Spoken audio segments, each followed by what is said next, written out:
All right, let's solve LP3 first. This gives us an integer solution. X1 is 2, X2 is 1, and the objective function value is 10. So we are actually now done with this node. Because the integer solution is found, we will not have to look further on this node now. And that is called fathoming the node. We will not look at it again. We will fathom this node, which is good news, because each time you go down this tree, you don't know how much further you would have to go. So the moment you close a node, that's relief in some sense, because the tree won't grow in this direction at least.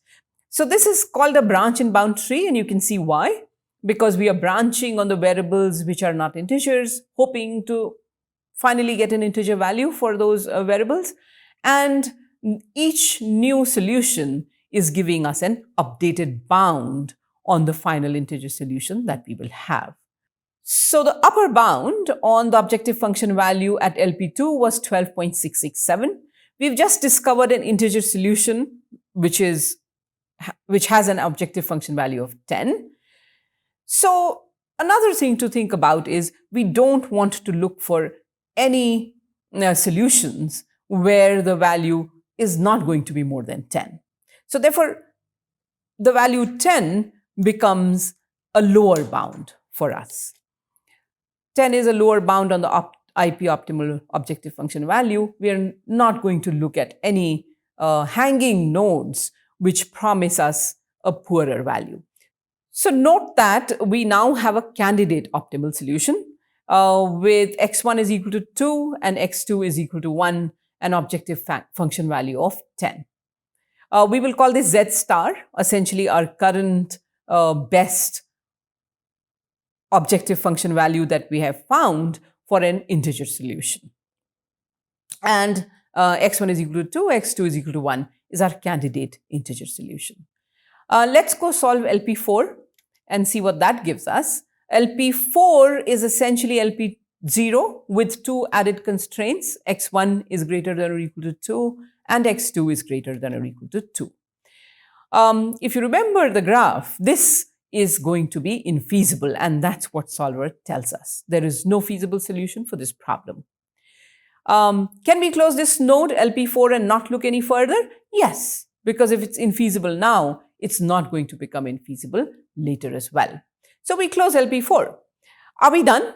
Well, no, because LP1 still looks promising. It has an upper bound of 12.6.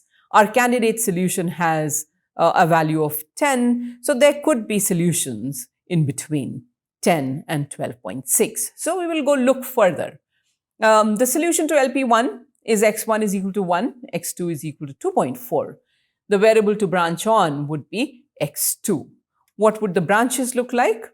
Well, x2 has to be either less than or equal to 2 or greater than or equal to 3. Again, that means that we have two more LPs to solve, LP5 and LP6. Let's go ahead and solve LP5. LP5 is LP0 with two added constraints. X1 is less than or equal to 1. X2 is less than or equal to 2. The solution to this problem then is x1 is equal to 1, x2 is equal to 2. Good news, because this is an integer solution, we will be able to close this node or fathom it. The objective function value is 11, which means we can update our candidate solution. This is a better value than we had earlier for the integer solution we had. So we fathom this node because an integer solution is found, and we update Z star to be 11. Our new candidate solution becomes x1 is equal to 1 and x2 is equal to 2. The only hanging node now is LP6. So let's go look at that and see what the solution turns out to be. LP6 is LP0 along with the two constraints. So we just walk down the tree, the branches of the tree, to reach LP6 to tell what constraints have been added. The two constraints that have been added are x1 is less than or equal to 1 and x2 is greater than or equal to 3. So let's see. The solution to this comes out to be x1 is 0, x2 is 3. Again, good news, because this is an integer solution.